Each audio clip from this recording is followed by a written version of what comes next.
Let's talk about uh, the sleep aspect.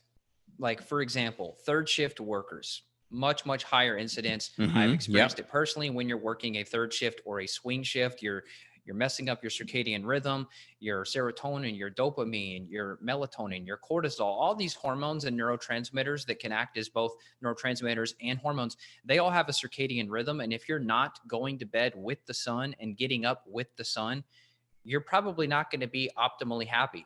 Now, there may be a few people listening and say, "Oh, I've worked third shift for 20 years and I'm as happy as a lark." Okay, like maybe you're unique, but as a general human rule, going against the sun is not going to result in good moods. It's that simple. Yep, 100%. Shift work's a big one. We know that that can definitely create a lot of mood issues, partly because we are hardwired to kind of be on a natural circadian rhythm, right?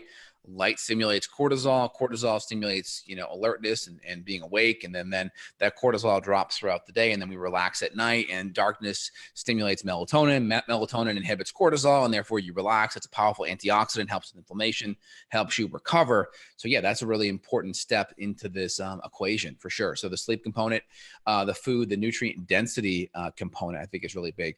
Let's go to the next low-hanging fruit. Well, digestion. Like, okay, great, we're eating a really good diet, but now we got to actually break down those the nutrients. So we got to make sure we're chewing our food up well. We got to make sure we have enough acid and enzymes to break down those amino acids, those fatty acids, those cholesterol compounds, because they all are building blocks for our brain, i.e. cholesterol and saturated fats. Our hormones are building blocks from cholesterol as well.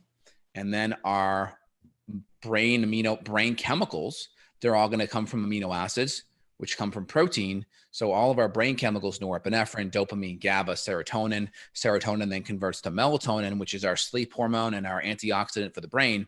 They all come from protein. So if we really have poor digestion, and there's studies actually on H. pylori, for instance, can create mood issues. And what's the major mechanism? In my opinion, the mechanism is the fact that you have poor digestion, you have less stomach acid, you have less breakdown of these important building blocks, and then these building blocks can't be used to make these healthy brain chemicals that allow you to feel good, sleep good, and deal with stress.